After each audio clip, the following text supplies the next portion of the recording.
فاسألوا أهل الذكر إن كنتم لا تعلمون.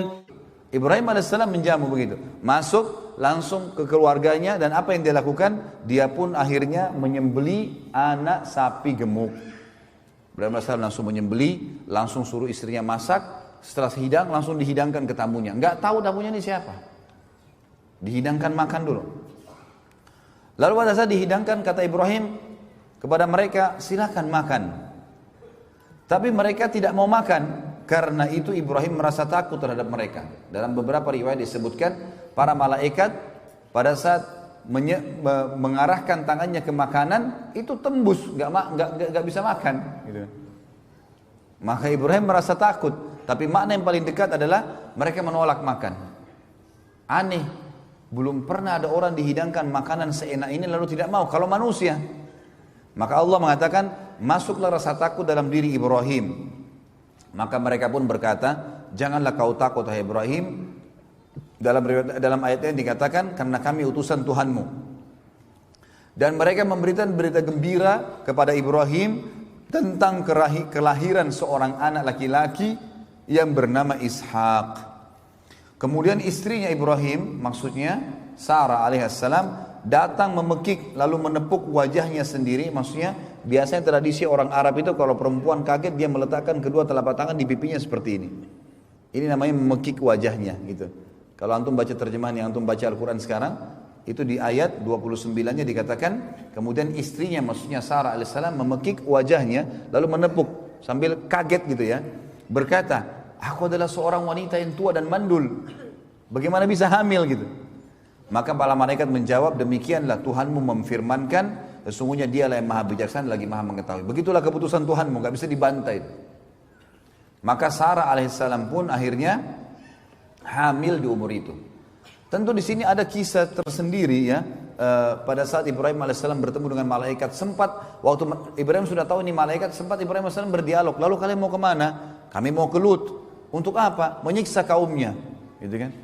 Karena mereka begini dan begitu. Ibrahim alaihissalam sempat berdialog, mengatakan apa?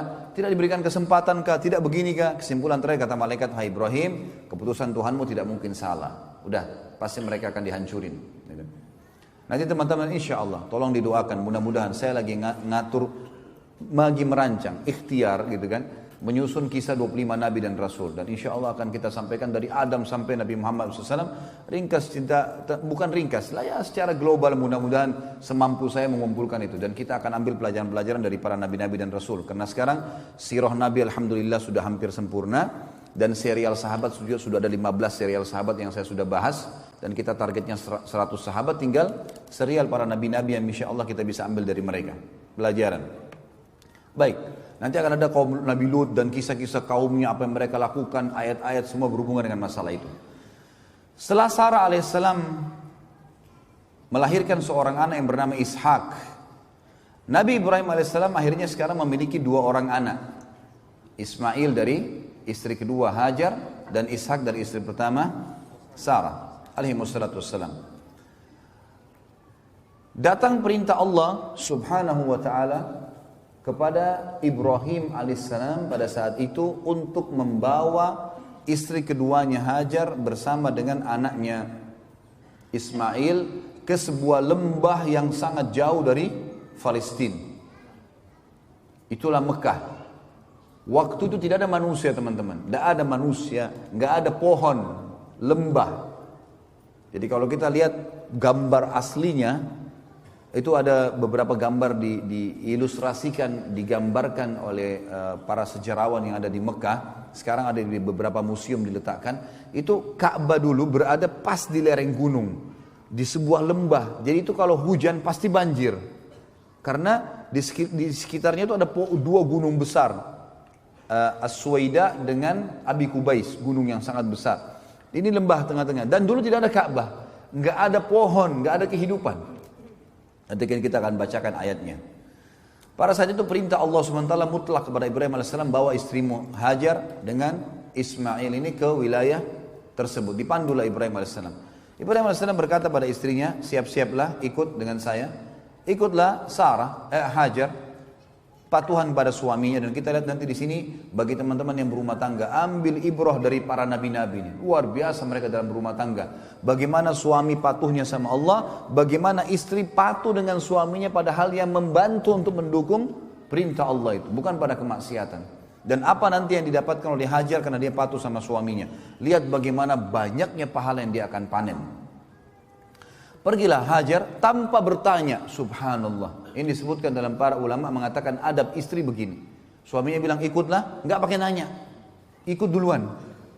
Karena suaminya nggak jelasin dan dia sudah memang di sini patokannya adalah suaminya soleh.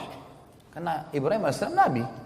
Artinya kalau seorang akhwat kita punya suami soleh dan mengatakan ikutlah dengan saya, udah ikut aja. Nanti kalau dijelasin kita akan ke rumah ibu saya, kita akan ke sini, ya sudah. Perintah Allah, bukan karena dia. Karena suami istri teman-teman harus menganggap pasangannya tanda kutip adalah boneka yang Allah titipkan. Ini setiap kita laki-laki di sini harus menganggap istri kita adalah boneka tanda kutip yang Allah titipkan. Ini istrimu ya, saya jadikan sebagai istrimu, sudah halal kemaluannya dengan kalimat akad, maka dia punya hak, naungi dia, didik dia, berikan nafkah, penuhi kebutuhannya. Karena saya, karena Allah, bukan karena dia, maka saya akan berikan pahala, mati masuk surga.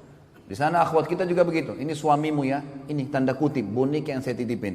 Layani dia, penuhi kebutuhan biologisnya, makanannya, pakaiannya, cuci segala macam, pakai masakannya, segala macam. Karena saya akan kasih balasan. Tinggal sabar sampai mati sudah dapat balasan.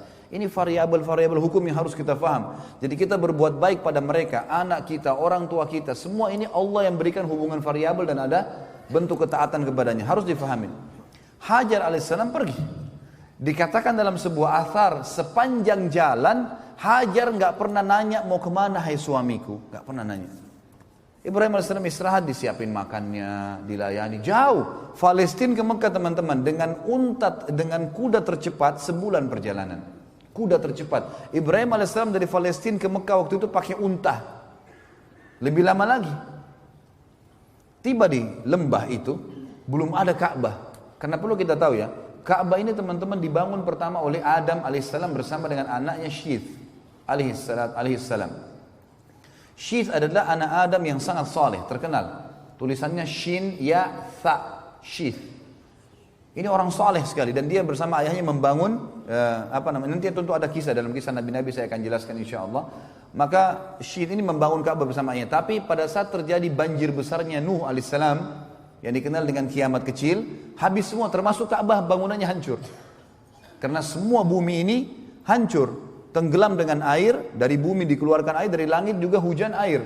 Semua hancur, kecuali yang ada di atas kapalnya ya, Nuh alaihissalam. Sebagaimana dijelaskan, nanti ada kisah juga kisah Nabi Nuh panjang lebar masalah itu tentunya. Yang jelas teman-teman sekalian, yang tertinggal adalah pondasi Ka'bah. Diistilahkan dalam Al-Quran Bakkah. Bibakkah, gitu kan? Ada ulama tafsir mengatakan adalah Mekah, ada yang mengatakan adalah makna daripada pondasi dasarnya Ka'bah. Tinggal pondasi itu. Ibrahim AS itu seorang nabi, sudah dijelaskan oleh Allah yang maha tinggi dan maha pemurah itu melalui Jibril tentang masalah kota ini. Tiba di Mekah, di lembah itu tidak ada lihat apa-apa karena pondasi Ka'bah pun tertutup dengan padang pasir.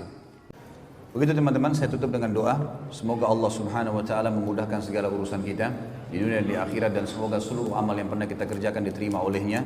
Semoga semua dosa yang pernah kita lakukan kecil atau besar, tersembunyi ataupun terang-terangan, dimaafkan dan digantikan menjadi pahala dengan kemahamurahannya.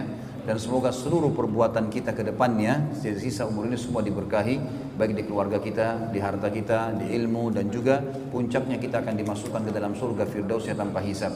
Dan kita selalu mendoakan saudara kita di Palestina, di Syria, di Yaman, di Irak, di Myanmar, di Ahsa, dimanapun mereka berada sedang terlindas. Semoga Allah ikhlaskan niat mereka, terima para syuhada mereka, dan juga Allah muliakan Islam di tangan mereka dan tangan kita semua. Dan semoga Allah mempartisipasikan kita bersama mereka di pahala, baik dengan doa dan harta juga dengan jiwa kita. Dan semoga Allah dengan kemahamurahannya menyatukan kita semua di surga Firdausnya tanpa hisab, sekali lagi dengan kemahamurahannya. Subhanakallahumma bihamdika asyhadu an la ilaha illallah astaghfirullah wa atubu ilaik. Wassalamualaikum warahmatullahi wabarakatuh.